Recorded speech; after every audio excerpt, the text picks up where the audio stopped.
اس کے لیے دعا ہونی چاہیے کہ اللہ تعالیٰ مہربانی فرمائے یہ ہو جائے گی. اچھا آپ کے لیے دعا کرتے ہیں کہ آپ کو یہ رحمت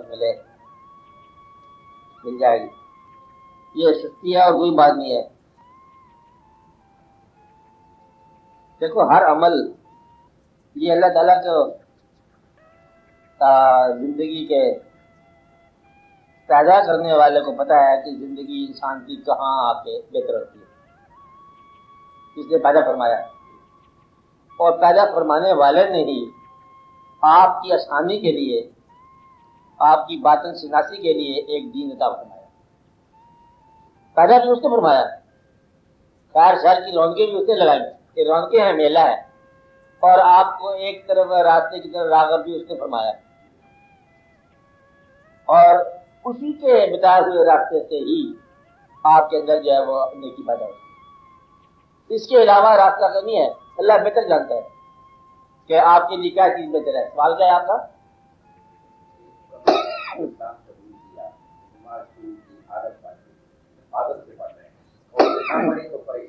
اطاعت حکم جب آپ کو حکم دیا اس حکم کی افادیت، اس کا احسان آپ کے لیے وہ حکم کیا لائے گا یہ اللہ کے علم میں معلوم ہے.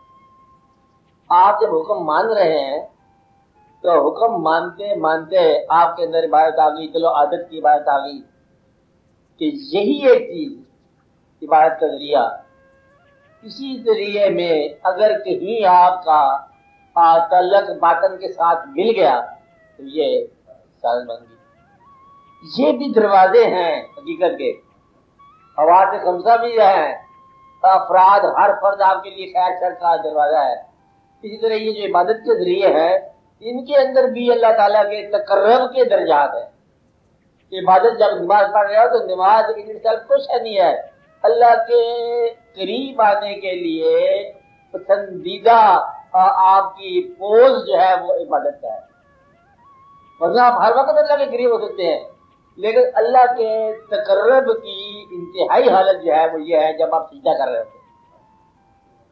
تو اللہ کریم نے جب ایک دفعہ بڑے شوق سے فرمایا کہ سجدہ کر اور قریب ہو جا، تو یہ دعویٰ ہے سجدہ کرنے سے اللہ کے تقرب کے ملنے کا.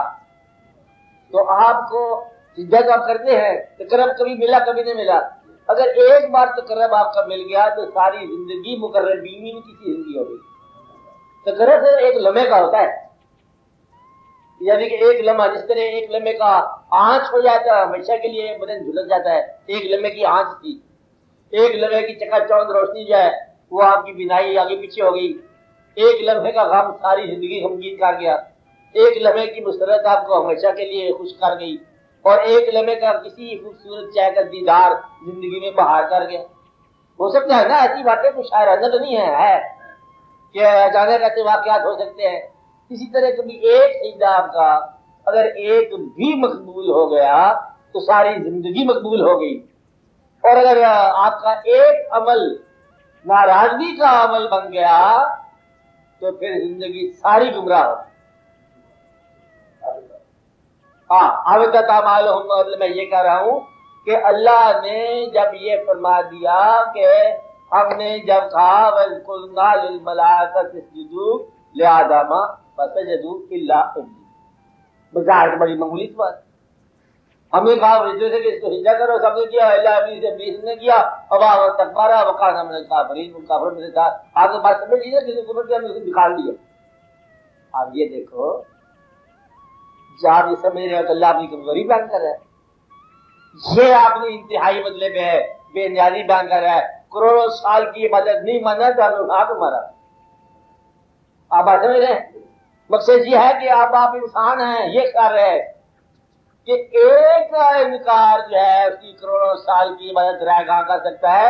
اور تم تو کتنے احکام سے روح گردانیاں کرتے رہتے ہو، بلکہ من مانیاں کرتے رہتے ہو، اور بلکہ کیا کرتے رہتے ہو. اس لیے یہ خیال ہے کہ بڑے ہی بے نیاز ذات ہے. اس لیے یہ خیال رکھو کہ بڑا اللہ تعالیٰ کا بڑا احسان ہے کہ اس کے باوجود آپ کو وہ راندہ درگاہ نہیں قرار دیا کسی اسٹیج پر.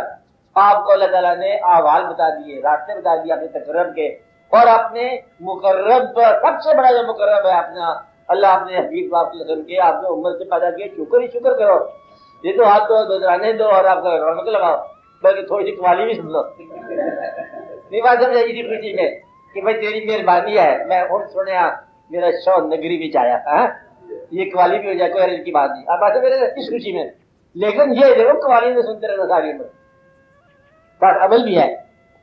تو اللہ کریم نے جب آپ کو یہ نماز بتائی ہے تو نماز ایک عمل ہے، اس کے اندر ایک لمحہ آ جائے تو زندگی بن گئی۔ میں یہ کہتا ہوں کہ ابلیس کی زندگی میں ایک لمحہ آیا ناسمجھی کا اور اس سے غلطی ہوئی اور ہمیشہ کے لیے ارادہ دگا ہو گیا، بعد میں ڈائلاگ بولا ابلیس سے اللہ تعالیٰ سے کہ آپ نے مجھے سمجھایا نہیں کہ ہاں اور وقت نہیں، مطلب یہ کہ میرے ساتھ آپ نے جاتی ہے